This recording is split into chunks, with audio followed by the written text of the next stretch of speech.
อีกหนึ่งบูธที่เป็นไฮไลท์ของงานนี้นะครับก็คือระบบ Anti Drone System อันนี้ก็จะเป็นหนึ่งในปืน Anti Drone System นะครับก็คือเป็นปืนสามารถยิงโดรนได้ในระยะทาง1กิโลมีกล้องเทอร์มอลเราสามารถที่จะส่องแล้วก็ขยายระยะทางได้ประมาณ1กิโลสามารถไล่ให้โดรนกลับและสามารถยิงให้โดรนตกได้นะครับอันนี้เป็นน้ำหนักเบามากประมาณ 2.8 กิโล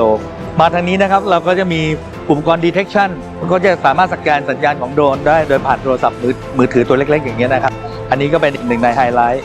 เราก็ยังมีชุดยิง UAV นะครับอยู่ในย่านความถี่900 เมก 800 เมก 400 เมกะเฮิรตซ์นะครับขณะเดียวกันก็สามารถกวนสัญญาณดาวเทียมที่ 1.2 เมกด้วยตัวนี้นะครับตัวนี้ก็สามารถจับโดรนและกำจัดโดรนได้ในระยะทางที่5กิโล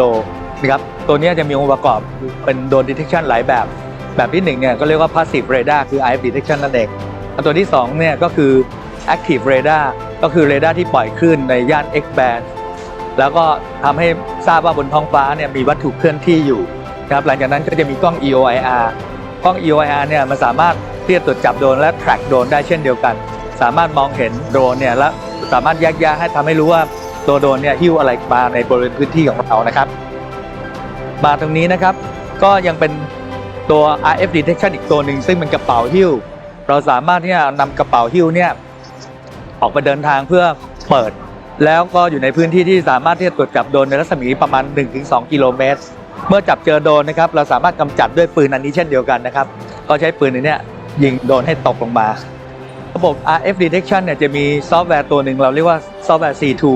ตัวซอฟต์แวร์ C2 ตัวนี้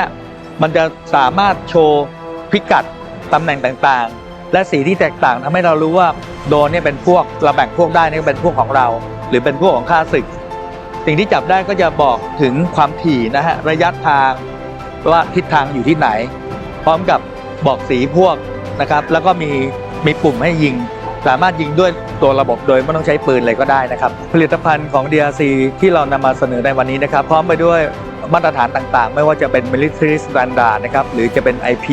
66 65 CE FCC สิ่งต่างๆเหล่านี้ถ้าท่านนำไปใช้ท่านจะมั่นใจได้ว่าสินค้าเรามีคุณภาพเรื่องความคงทนการนำไปใช้อยู่ในพื้นที่เนี่ยไม่ทำให้น้ำเข้าในระบบหรือถูกรบกวนโดยคลื่นไฟฟ้าจากภายนอกนะครับแล้วเราพบกันใหม่นะครับในปี